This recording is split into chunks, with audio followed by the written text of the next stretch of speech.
My name is Rebecca, and I'm 42 years old. 5 years ago, when I was 37, I discovered my father transferred $247,000 from our family business account to my younger brother without consulting me. Money I generated through 8 years of work without a single vacation day.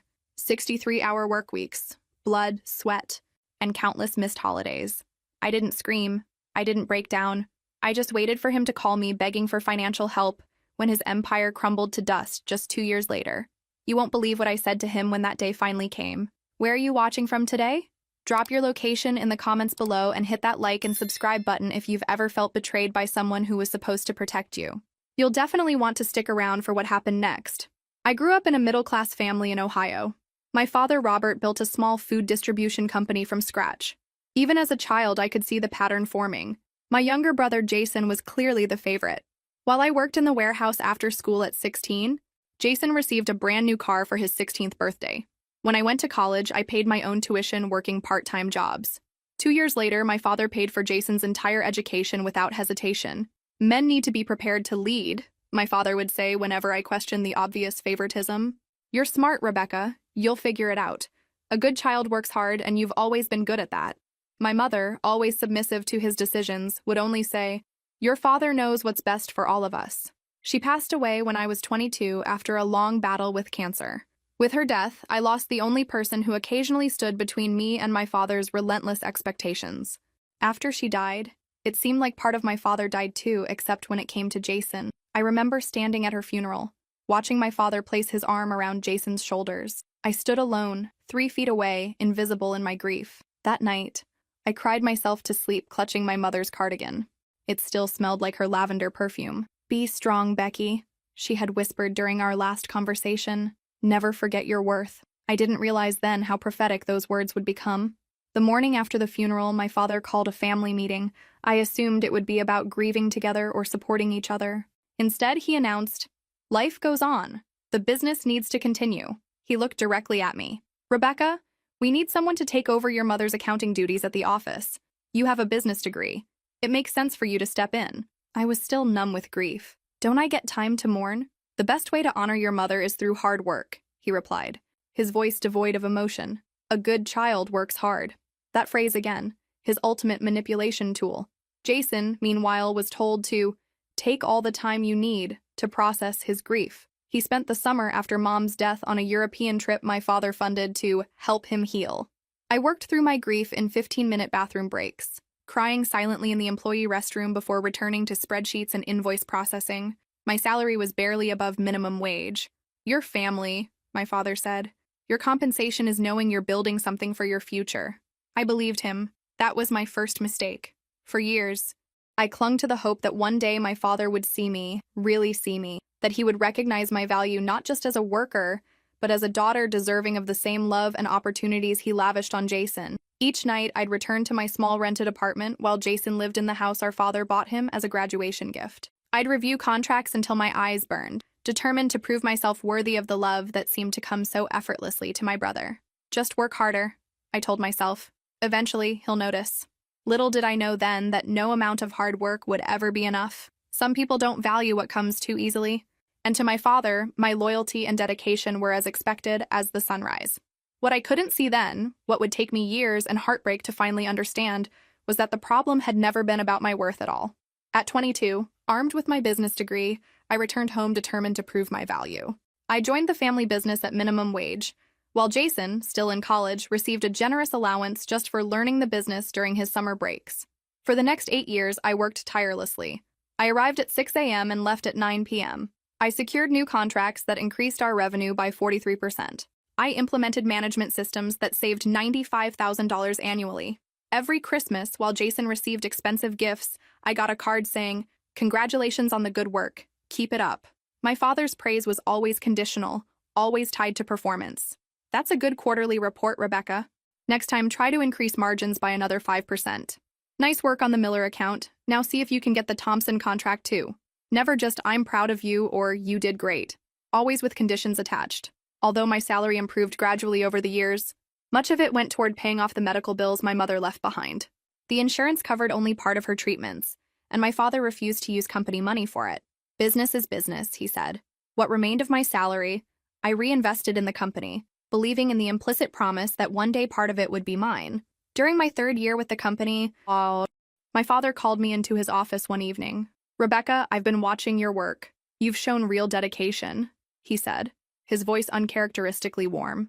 My heart leapt. Finally, the recognition I'd been craving. "That's why I'm granting you a 15% ownership stake in the company," he continued. I was stunned. "Thank you, Dad.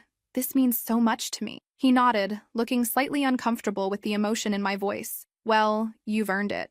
And your mother would have wanted you to have a stake in the business." It was the first time he'd mentioned my mother in months. Later, I would learn that her will had stipulated that I receive a portion of the business, something my father had initially tried to contest, but ultimately conceded when his lawyer advised against it. This 15% became my lifeline, my proof that I belonged in the company that consumed my every waking hour. I clung to it like a drowning person to a life raft. Every morning, I'd watch Jason stroll in around 10 a.m., coffee in hand, chatting with employees who quickly learned to laugh at his jokes if they wanted to stay on the boss's son's good side. Late night, I once asked him after he arrived at 11:30. "Dad understands I have a social life," he replied with a smirk. "You should try getting one sometime, sis." I bit my tongue and returned to my spreadsheets. Meanwhile, Jason's personal life seemed to move at warp speed compared to mine. At 26, he had a lavish wedding to Melissa, a socialite he'd met at a charity gala. My father spared no expense, renting out the city's most exclusive venue. A year later, they welcomed a daughter, Emma. My father immediately set up a trust fund for his first grandchild. "Family is everything," he said at Emma's christening, while I stood in the background, apparently not included in his definition of family. My few attempts at dating were short-lived. How could I maintain a relationship when work consumed every waking hour, when every minute away from the office felt like a betrayal of my responsibilities? "This is the 3rd time you've canceled," my last boyfriend said before walking out of my life. "Your family business isn't going to keep you warm at night, Rebecca." He was right, but I couldn't see it then. My mother's medical bills were a constant reminder of what happens when you're vulnerable. $237,146 in total. The insurance covered $89,000. My father contributed nothing. "Your mother chose that experimental treatment," he said when I asked for help. "That was her decision, not a company expense." So I paid, month after month, watching my meager savings disappear into the healthcare system that failed to save her. Jason, meanwhile, never contributed a dime. "I'm still building my future," he'd say when the topic arose. "Dad says I need to focus on my career path right now." The weight of it all, the unequal treatment, the financial burden, the constant need to prove myself settled into my bones like a cold that never quite goes away. Still, I persisted. I believed that dedication would eventually be rewarded, that merit would ultimately matter more than gender or birth order. I was wrong. The truth waited for me like a predator in the tall grass, patient and inevitable, ready to tear apart the illusions I'd built my life around. But for now, I continued to work. I continued to hope. I continued to believe in the fundamental fairness of a world that had shown me nothing but its sharp edges. If I'd known then what waited for me on my 30th birthday, perhaps I would have run while I still had the chance. By my 28th birthday, I had transformed our small regional business into a multi-state operation. Our annual revenue had grown from $1.2 million to $3.7 million. My life consisted of work, occasional dinners with my best friend Amber, and sleep. Nothing more. One evening, after closing a particularly difficult deal with a national chain that would increase our revenue by another 22%, I waited for some acknowledgement from my father. "Good job, Rebecca," he said without looking up from his computer. "Make sure the contract details are properly filed." No celebration. No bonus. Just another task to complete. That night, Amber listened to me vent over wine in my tiny apartment. "Why do you keep doing this to yourself?" she asked, refilling my glass. "You're brilliant. You could be running your own company by now." I stared into my wine. "It's the family business. Mom would have wanted me to help. Your mother would have wanted you to be valued," Amber countered. "When was the last time you took a vacation, or went on a date, or did anything just for yourself?" I couldn't remember. The next morning, I arrived at work to find Jason using my office for a meeting with potential clients. My carefully prepared presentation materials were scattered across the desk. "You don't mind, right?" he said with that familiar smirk. "Dad thought it would be good for me to take lead on this one." I swallowed my anger and worked from the break room, hunched over a small table meant for employee lunches. When the client signed with us, my father took Jason out for a celebratory dinner. I wasn't invited. I buried myself deeper in work, taking on additional responsibilities without additional compensation. I revamped our entire inventory system, saving the company $63,000 in the first year alone. I developed relationships with suppliers that got us preferential pricing, increasing our margins by 7%. Each achievement was met with the same response: good work, keep it up. During this time, I discovered that Jason had been given a company credit card with a $10,000 monthly limit. I had to submit expense reports for even a $20 business lunch. Jason needs to entertain clients, my father explained when I questioned the disparity. It's different. Different. Always different. On rare occasions, I saw glimpses of my father's inner conflict. Once, after a particularly successful quarter, largely due to my efforts, he looked at me with an expression I couldn't quite read. "You know, Rebecca, you remind me of myself sometimes," he said quietly. "The dedication, the drive." Before I could respond, he cleared his throat and added, "Jason could learn a thing or two from you about work ethic." These moments gave me hope, misplaced hope, as it turned out that he might eventually see me as Jason's equal. I stopped arguing. I stopped questioning. I just worked. Every night I'd come home to an empty apartment, too exhausted to even heat up a proper meal. I'd fall asleep on the couch, laptop still open, only to wake up at 5 a.m. and do it all again. My health began to suffer. Chronic headaches, weight loss, dark circles under my eyes that no concealer could hide. "You look terrible," Amber said bluntly during one of our increasingly rare dinner meetups. "This job is killing you, Becky." "I'm fine," I insisted. "Just a little tired." But I wasn't fine. I was disappearing into my work, becoming nothing more than a function, a tool to be used until it broke. Yet still, I believed that one day it would all be worth it, that my father would finally see me as an equal partner, worthy of the same opportunities and respect he gave so freely to Jason. I lived for the small moments of approval, the rare occasions when my father would nod at a report or acknowledge a new client acquisition with something approaching pride. Like a starving person subsisting on crumbs, I convinced myself that these tiny morsels of validation were a feast. Have you ever worked so hard for someone's approval only to realize it would never come? Drop a in the comments if this part of my story resonates with you, because what happened next would finally open my eyes to the truth I'd been avoiding for years. Everything changed on my 30th birthday. After 8 years of total dedication, my father called me into his office. Finally, I thought, he's going to recognize my work. "Rebecca, I'm very proud of what you've accomplished here," he said, seated in his leather chair. "You've truly understood what it means to work hard." My heart raced. Finally, the recognition I'd been seeking for so long. "That's why," he continued, "I want to make your position as operations director official." I smiled briefly, but something in his tone made me hesitate. "Thank you, Dad," I replied cautiously. "Don't thank me. You earned it," he smiled. "Oh, and I also want to inform you that Jason has graduated. He'll be the new CEO and will own 60% of the company." My smile froze. Jason, who had never worked a single day in the company, would be my boss and majority owner? The injustice was so clear that I was momentarily speechless. "And what will my share be?"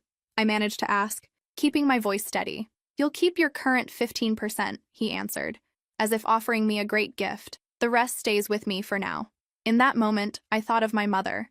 She always said that one day my father would recognize my value. She was wrong. The room seemed to tilt sideways. 8 years of sacrificing everything: my health, relationships, any semblance of a personal life for this? "I see," I said, my voice hollow. "This is good news, Rebecca," my father said, frowning at my lack of enthusiasm. "You're getting the title you've been working toward." "And Jason gets the company," I replied flatly. My father's expression hardened, but I caught a flicker of something else behind his eyes.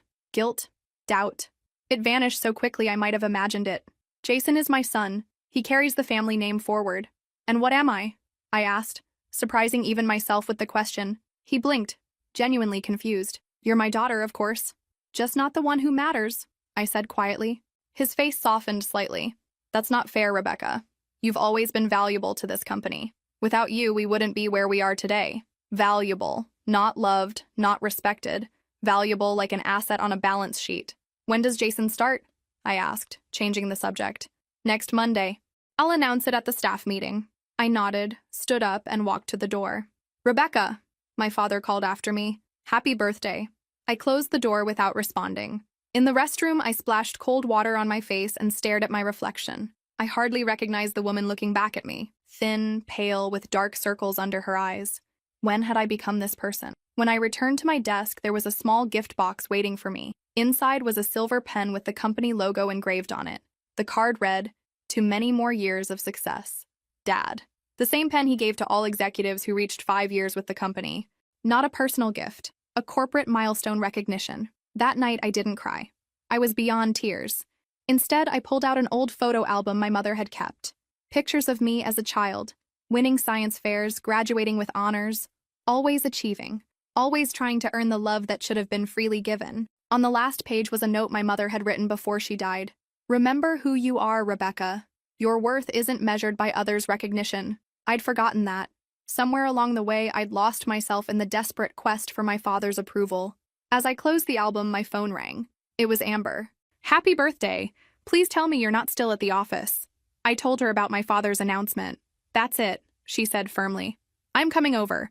This calls for emergency ice cream and a serious conversation about your future. When she arrived, she found me already pulling out my laptop. What are you doing? She asked. Updating my resume, I replied. The seed of change had been planted, but it would take 7 more years before it finally bloomed. This promotion marked the beginning of a new chapter, 7 long years as operations director, where I continued running the company while Jason played CEO.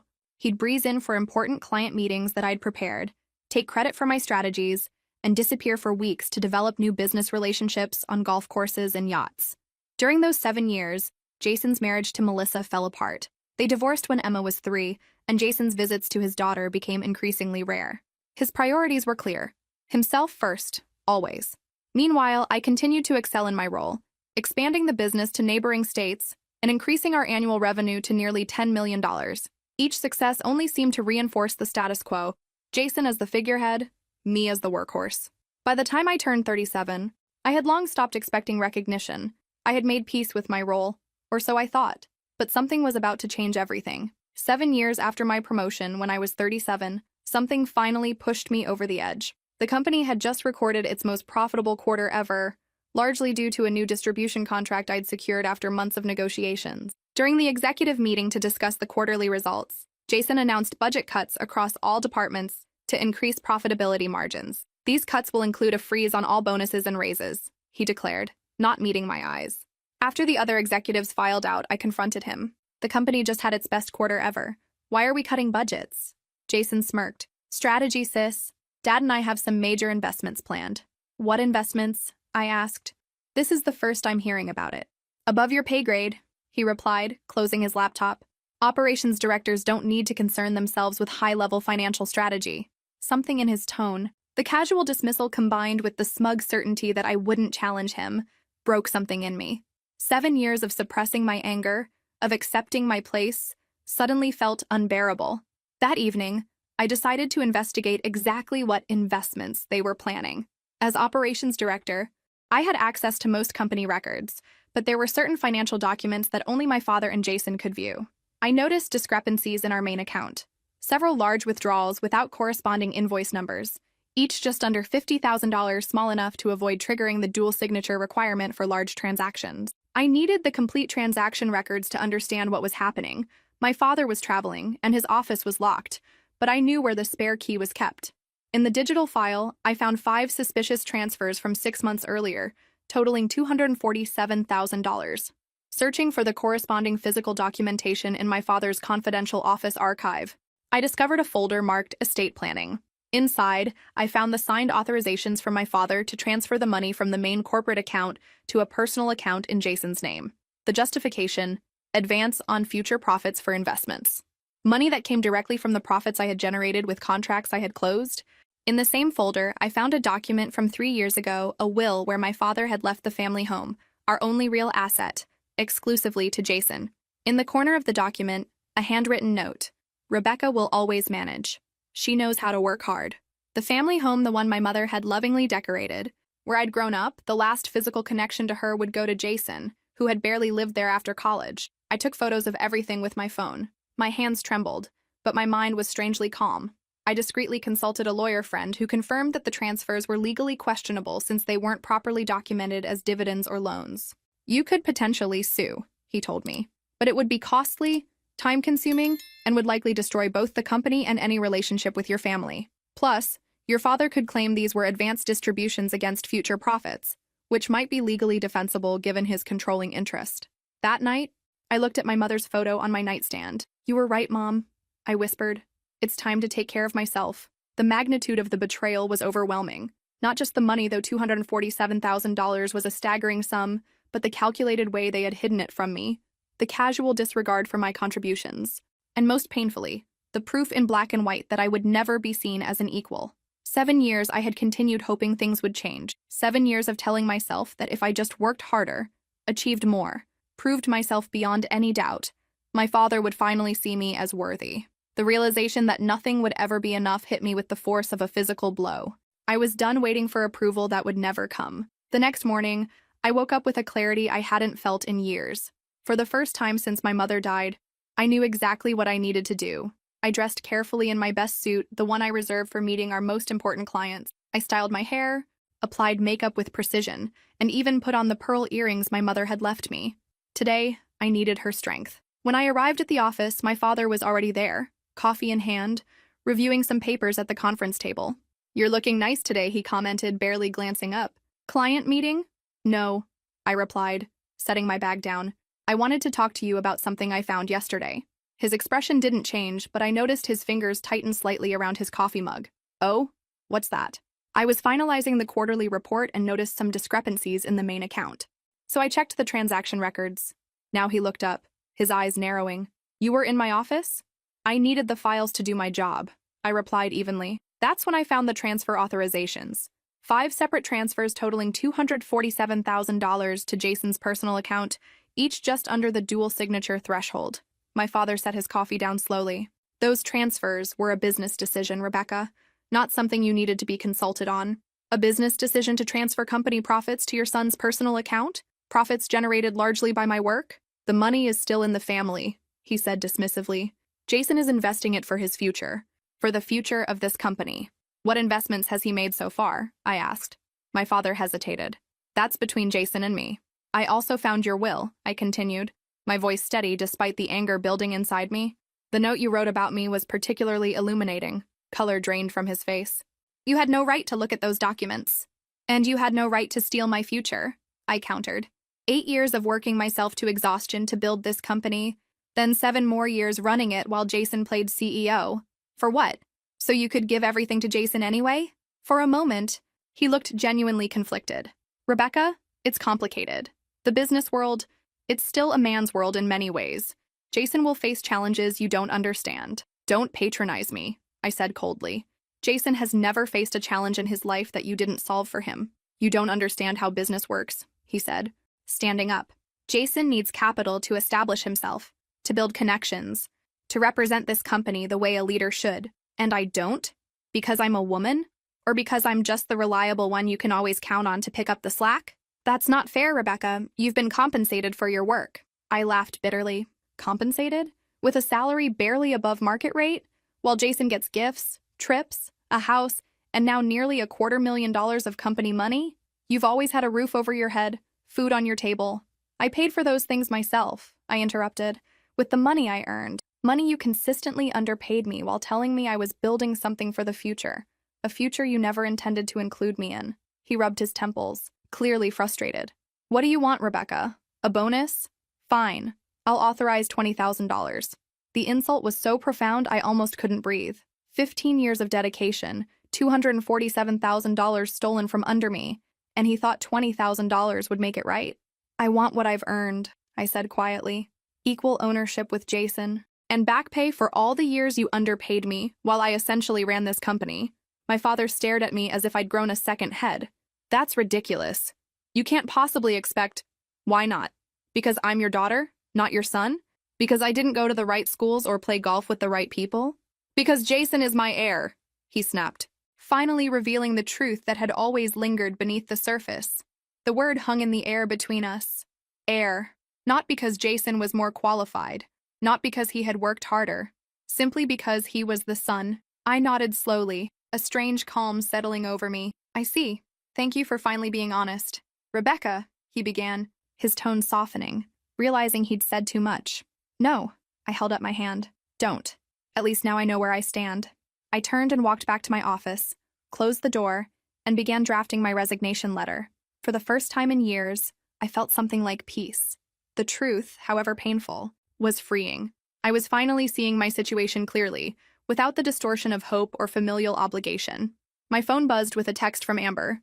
"Lunch today? I'm near your office." I typed back, "Yes. And bring your realtor friend. I think I'm finally ready to buy that condo we looked at." It was time to build something for myself. That night, I sat in my small rented apartment while Jason lived in the house my father had bought for him, and made a decision. I opened my laptop and began drafting a business plan for my own consulting firm. I carefully reviewed my employment contract. As expected, there was a non-compete clause, but it was poorly written and only prohibited working in the exact same segment, food distribution. A business management consultancy would technically be a different field. The next day, I walked into my father's office and placed my resignation letter on his desk. "What's this?" he asked, confused. "I'm leaving, Dad. I'm starting my own business." He laughed. "With what money? With which clients? You need this company, Rebecca." "Actually, I think it's the other way around," I replied calmly.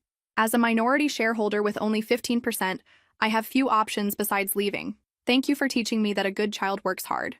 I learned the lesson.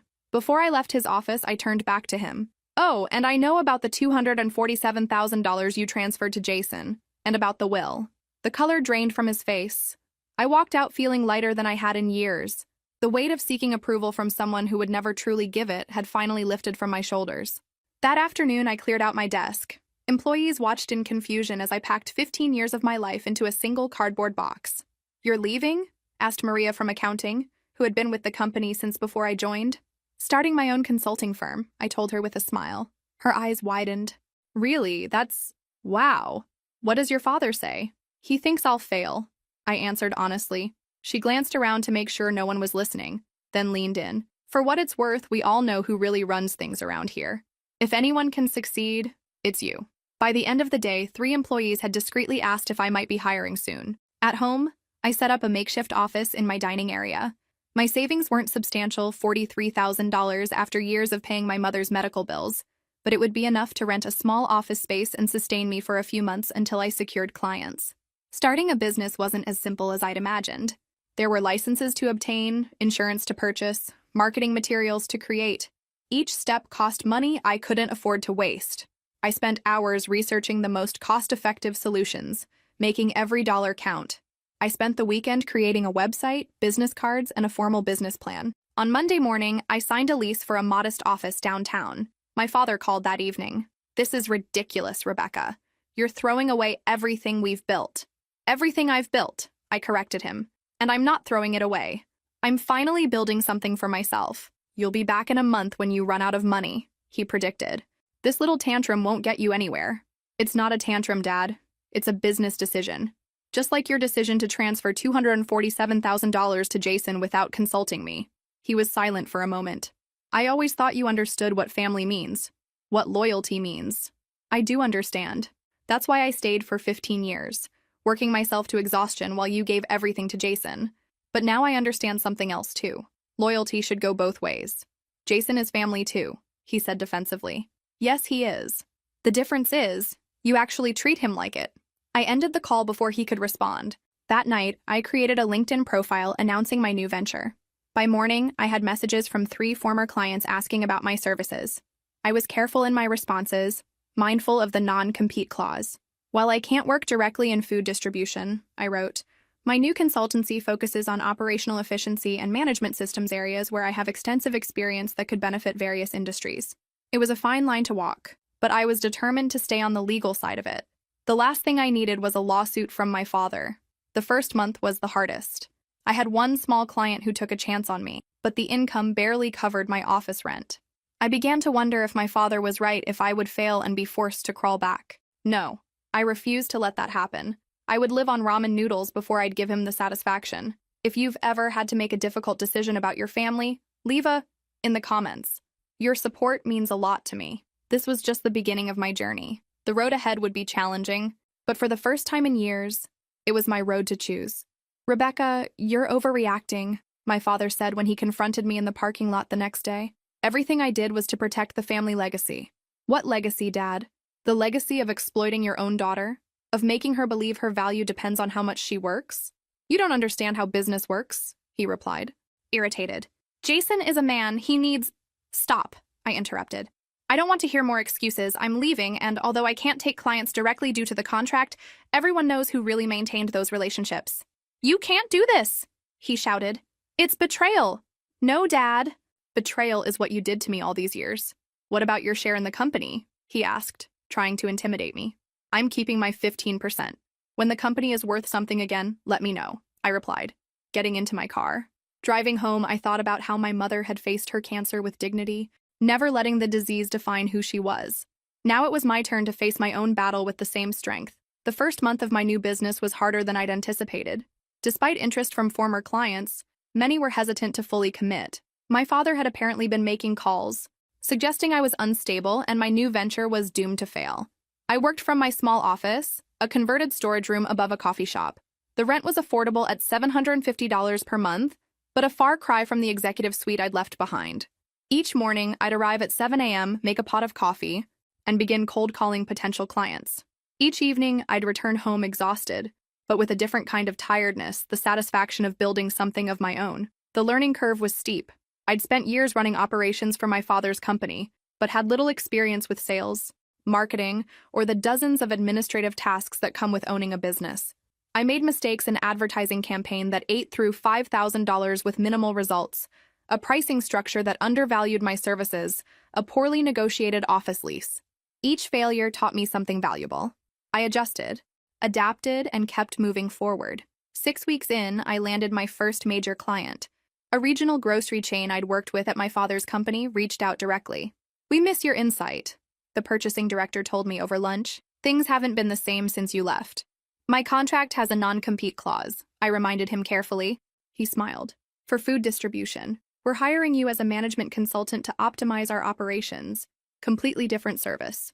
The distinction was narrow but important. I wasn't helping them source or distribute food products, I was advising on their internal systems and processes. My lawyer confirmed this would likely hold up if challenged, though it wasn't without risk. I spent 2 weeks analyzing their processes, then delivered a comprehensive efficiency plan that would save them $178,000 annually. When I presented my findings, the CEO was in attendance. "This is exceptional work," he said afterward, shaking my hand. "Who else is on your team?" "Just me. For now," I admitted. "Well, you've done what 3 previous consultants couldn't. We'd like to put you on a monthly retainer." Just like that, I had steady income. Within days, word began to spread. Another client called, then another. My father showed up at my office unannounced one afternoon. He looked around the small space with undisguised contempt. "So this is what you left us for? This closet?" I continued typing on my laptop. "Did you need something, Dad?" "Jason is struggling with the Miller account. They're threatening to cancel their contract." Of course they were. The Miller account had been my relationship from the beginning. "That's unfortunate," I replied, still not looking up. "You could help," he said, his tone softening slightly. "Come back as a consultant. We'd pay you well." Finally, I met his gaze. "You want me to fix Jason's mess?" "I want you to help the family business," he corrected. "The business Jason owns 60% of? The business I worked 15 years to build? Only to be given 15%? He sighed heavily. "Rebecca, this stubbornness isn't like you." "You're right," I agreed. The old Rebecca would have dropped everything to help, regardless of how she was treated. The new Rebecca values herself more highly. Is that what this is about? Money? I told you we can discuss a consultant fee. It was never about money, Dad. It was about respect, recognition, being valued for my contributions instead of taken for granted. He looked genuinely perplexed. "I always valued your work, but not me," I said quietly. "Never me, just what I could produce for you." For a moment, something like realization flickered across his face. Then it was gone, replaced by the businesslike expression I knew so well. "The Miller contract is worth $1.2 million annually," he said. "Think about what you're turning down." "I am," I replied. "I'm also thinking about what I'm gaining. Self-respect is worth more than any contract." After he left, I sat in silence for a long time. 15 years of seeking his approval, and I'd finally stopped caring whether I had it or not. The liberation was dizzying. In the weeks that followed, I received increasingly desperate calls from both my father and Jason. The company was faltering without me. Major clients were canceling contracts because they refused to work with Jason. "Please, Rebecca, we need you," Jason begged over the phone. "We can renegotiate your share. How about 30%? "You need me now?" I replied. Funny how things change when money starts running short. My father tried another approach. "Daughter, we always knew you were talented. That's why I need you to come back. The company is your legacy too." "My legacy?" I laughed bitterly. "You stole my legacy when you transferred $247,000 to your favorite son? Money that I generated. Now I'm building my own legacy. Their lawyer contacted me with a formal offer to buy back my share in the company. The value was insultingly low, but I kept the offer. It might be useful later. Meanwhile, my own business was growing steadily. I hired my first employee, Maria, the accountant from my father's company who had quietly supported me on my last day. She brought valuable insights and, more importantly, first-hand knowledge of exactly how the family business operated. "Your brother fired 3 people last week," she told me over lunch. Good people who had been with the company for years said they were disloyal for questioning his decisions. I shook my head.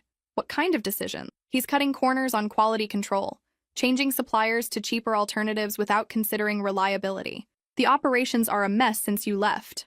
I felt a pang of sadness for the employees caught in the middle of this family drama. They hadn't done anything wrong. "If you know anyone looking for a position, send them my way," I told her. "I can't hire everyone, but I might be able to help some of them." Maria proved to be invaluable not just for her accounting skills, but for her connections.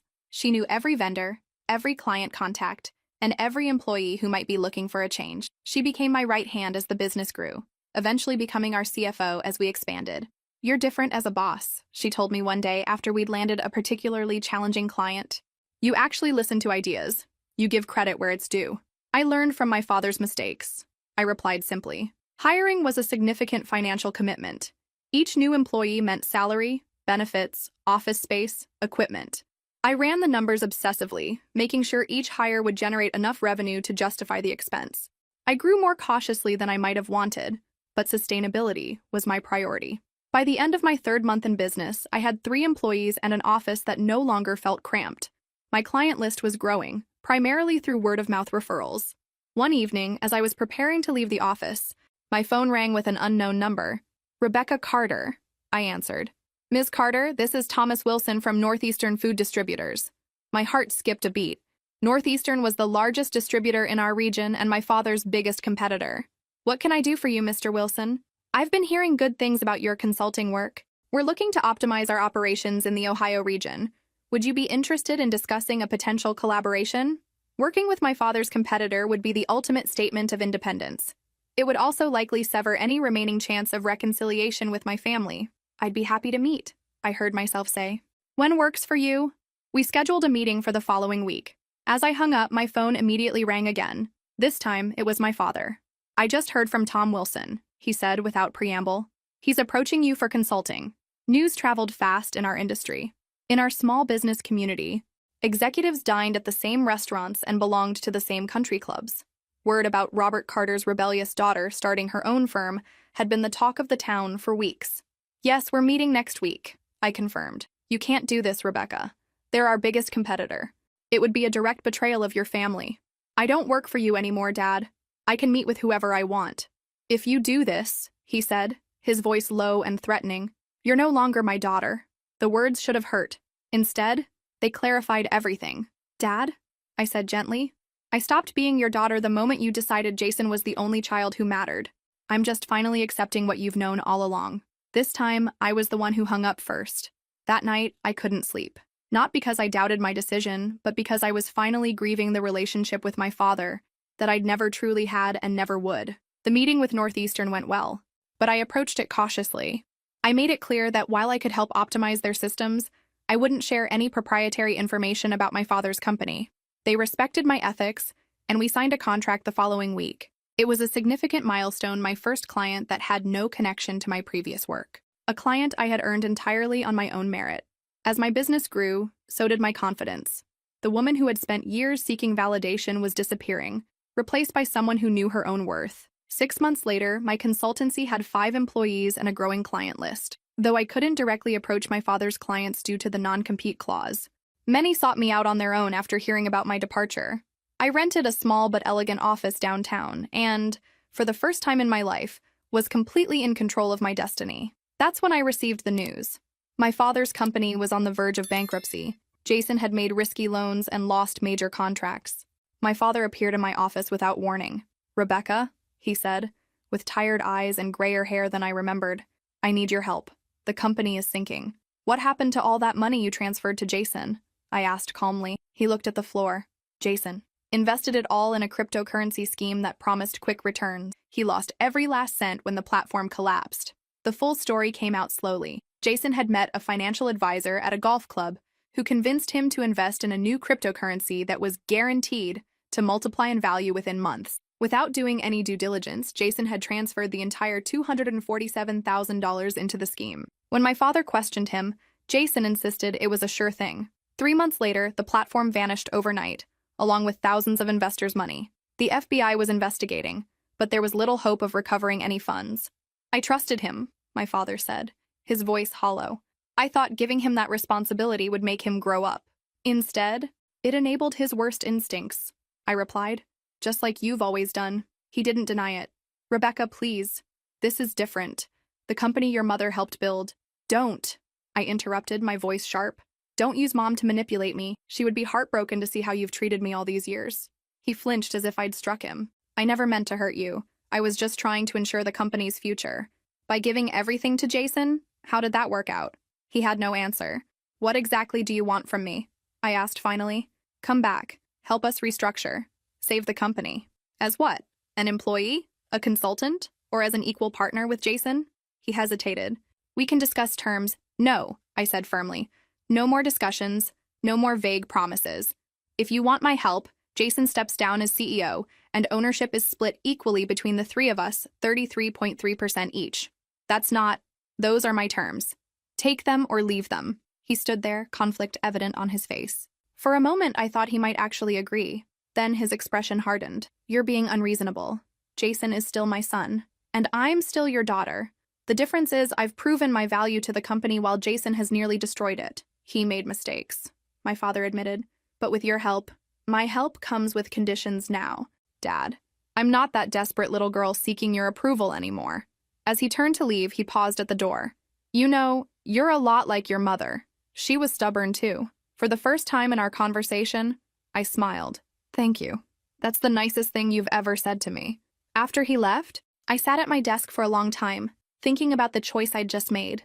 I could have gone back, could have saved the family business. But at what cost to my self-respect? To the new life I was building? My phone rang. It was Amber. Hey, I just drove by your dad coming out of your building. Everything okay? Everything's fine, I replied, surprised to find it was true. Actually, I think everything's finally exactly as it should be. That weekend, I put an offer on a small house, nothing fancy, but mine. As I signed the paperwork, I thought about how far I'd come from that exhausted, undervalued woman who had worked endless hours for a father who would never see her true worth. Congratulations, homeowner, the realtor said, handing me a set of keys. For the first time in years, I felt like I was exactly where I was supposed to be. I later learned that my father had listed the family home for sale to try to save the business. The house where I'd grown up, where my mother had lived until her death, would soon belong to strangers. It hurt more than I expected, but I understood it was necessary. Sometimes the past needs to be sold to pay for the mistakes of the present. 2 years passed. My company grew steadily and sustainably. I now had 12 employees and had moved to a larger office space. My approach was deliberate and cautious. I'd seen firsthand what happened when businesses expanded too quickly without proper foundations. Maria had proven herself to be an exceptional CFO, implementing financial controls and helping me make strategic decisions based on data rather than emotion. She'd become not just a colleague, but a friend. Your father called me again, she told me one morning. Offered me twice my salary to come back. Are you considering it? I asked, genuinely curious. She laughed. Not a chance. I actually enjoy coming to work now. The family business was eventually sold for a fraction of its original value to pay off debts. I accepted a revised version of the buyout offer for my 15%. The value had tripled since the initial proposal, though it was still less than fair. Even so, it barely covered my investment in lawyers to ensure the transaction was legal. I invested most of the money back into my company, using it to upgrade our technology and hire 2 specialists who brought new expertise to our services. The remainder went into a college fund for my niece Emma, Jason's daughter, who was now 5 years old. After Jason's divorce and subsequent move away, his visits with Emma had become increasingly rare. She shouldn't have to suffer for her father's mistakes. Then, on a rainy Sunday afternoon, I received a call from an unknown number. Rebecca? It was my father's voice, weaker than I remembered. I need your help. I've lost everything. The house, the company. Jason moved to Colorado and doesn't answer my calls. When the money ran out, he simply ran from his responsibilities. I felt a whirlwind of emotions, anger, sadness, a touch of satisfaction, and then finally, compassion. What do you need, Dad? I asked. Money, he answered. Just until I get back on my feet. I promise I'll pay you back. I took a deep breath and replied, be good and work hard, exactly as you taught me. The silence on the other end of the line was profound. Then, without saying anything more, he hung up. I sat with my phone in my hand, wondering if I'd been too harsh. Part of me wanted to call him back, to offer help despite everything. The daughter in me still craved his approval, still wanted to be the good child who worked hard, but the businesswoman I'd become knew better. My father needed to face the consequences of his choices, just as I had faced mine. A week later, I received a text from a number I didn't recognize. This is Jason. Dad's staying with me now. He told me what you said. Real classy, sis. I almost laughed at the irony. Jason, who had abandoned our father when the money ran out, was now judging me for not coming to the rescue. I typed back, I'm glad he's with family. Take care of him. 3 days later, my father called again. Rebecca, he said, his voice different somehow, humbled. I've been thinking about what you said. Oh? I kept my tone neutral. All those years, I kept telling you to work hard, to be good, but I never saw, he trailed off. Never saw what, Dad? How hard you were already working, how good you already were. His voice cracked slightly. I took you for granted. The admission stunned me into silence. I'm not asking for money anymore, he continued. I wanted you to know that I see it now. Too late, probably, but I see it. Something tight in my chest began to unravel. Not forgiveness exactly, but perhaps the beginning of understanding. It's never too late to start seeing things clearly, I said finally. I'm sorry, Rebecca, for everything. The words I'd waited decades to hear. They didn't magically heal all the wounds, but they created space for something new to grow. Thank you for saying that, I replied. Jason isn't actually letting me stay with him, he admitted after a pause. He said he would, but when I arrived, he claimed his roommate situation made it impossible. I'm at a motel now. Of course Jason had lied. Some things never changed. Where are you staying? I asked. He named a budget motel on the outskirts of town. I have a spare room, I heard myself say. It's not much, but you're welcome to it. Temporarily. I couldn't. It's just an offer, Dad. Take it or leave it. After a long pause, he said, Thank you, Rebecca. I'll pay rent, of course. We'll figure it out, I replied. When I hung up, I wasn't sure if I'd made the right decision, but I knew it was my decision to make, not driven by a desperate need for approval, but by compassion on my own terms. My father moved into my spare room the next day. It was awkward at first. We circled each other carefully, two people with too much history and too many unspoken words between them. But slowly, day by day, we began to build something new. Not the relationship we should have had all along, but something more honest, more equal. And for the first time in my life, I didn't feel like I was working to earn his love. The money I received from selling my shares back to the company before it was sold gave me a sense of closure. It wasn't about the amount, which was far less than I deserved, but about finally cutting the last financial tie to a past that had held me captive for too long. Today, 3 years after that phone call, I'm 42 years old and run a company with 50 employees. I've implemented fair work policies, offering my employees what I never had: recognition, growth opportunities, and work-life balance. Maria, my first hire and now our executive vice president, oversees our expanded financial services division. Remember when it was just us in that tiny office? She sometimes says with a laugh. Look at us now. My father eventually found a job as a manager at a small store. It's not the empire he dreamed of, but it's honest work. It was difficult for him to accept a position as a manager after owning his own business for decades. But necessity is a great teacher. Humility came late for him, but it came. We speak occasionally. Our relationship will never be perfect, but there's a new mutual respect. He no longer lives with me. After 6 months in my spare room, he saved enough for a security deposit on a small apartment near his job. On the day he moved out, he handed me an envelope. What's this? I asked. The rent I owe you, he said. I kept track of every month. I tried to refuse, but he insisted. I need to do this, Rebecca. For myself. I understood. It wasn't about the money, it was about reclaiming his dignity, about showing that he could keep his word. On my office desk, I keep a photo of my mother. Sometimes I think she would be proud of what I've become, not for the financial success, but for finally finding the courage to value myself. Jason finally had to work hard for the first time in his life. The last I heard, he was selling insurance in Denver and still trying to find the next life-changing investment. He rarely calls our father, and never me. His relationship with Emma remains distant at best, with months passing between visits. Some relationships can't be repaired, and that's okay. I've made peace with it. I do keep in touch with Emma, though. She's 8 now, and I make sure to send her birthday and Christmas gifts each year. I want her to know she has family who cares, regardless of her father's choices. As for me, I've learned that working hard is important, but working hard for people who truly value you is what makes the difference.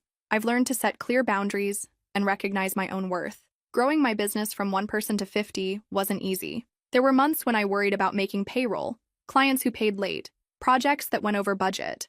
The path to success wasn't a straight line. It was a series of ups and downs, lessons learned from both triumphs and failures. Unlike my father's company, which had been built on hierarchy and favoritism, I created a culture of transparency and collaboration. Every employee, from entry-level to executive, has a voice. Performance is recognized based on results, not relationships. This morning, I received an email from my father. He's been taking night classes at the community college, studying accounting. At 67, he's reinventing himself. "I wanted you to be the first to know," he wrote. "I passed my certification exam, starting my own small bookkeeping service for local businesses. Nothing fancy, but it's mine. I think I finally understand what you meant about building something for yourself." I smiled as I read his words. Not because everything was magically healed between us. Some wounds leave permanent scars, but because we had both found our own paths forward. Last month, I was invited to speak at my old university's business school. The topic was building resilient businesses. As I looked out at the audience of young, ambitious faces, I shared the most important lesson I'd learned. Success isn't measured by how hard you work for others' approval. It's measured by building something that reflects your own values and vision. A young woman approached me afterward. "Your story really resonated with me," she said. "I've been working in my family's business, but they don't see my contributions. I'm afraid to leave, but also afraid to stay." I recognized myself in her, the hesitation, the hope that things would change, the fear of walking away. "The hardest step is believing you deserve more," I told her. "Everything else follows from that." Sometimes in life, the greatest act of love is walking away from people who don't recognize your value, even when they're family. And sometimes the greatest gift you can give yourself is permission to build something new. Working hard is important, but working hard for the right reasons and the right people makes all the difference. My name is Rebecca. I'm 42 years old, and I finally understand that my worth was never dependent on my father's recognition. It was inside me all along, waiting for me to claim it. If this story resonated with you, please like and subscribe. And remember, you don't need anyone's permission to value yourself. That's a decision only you can make. Thank you for watching until the end. Share your own stories in the comments. We're all learning together on this journey.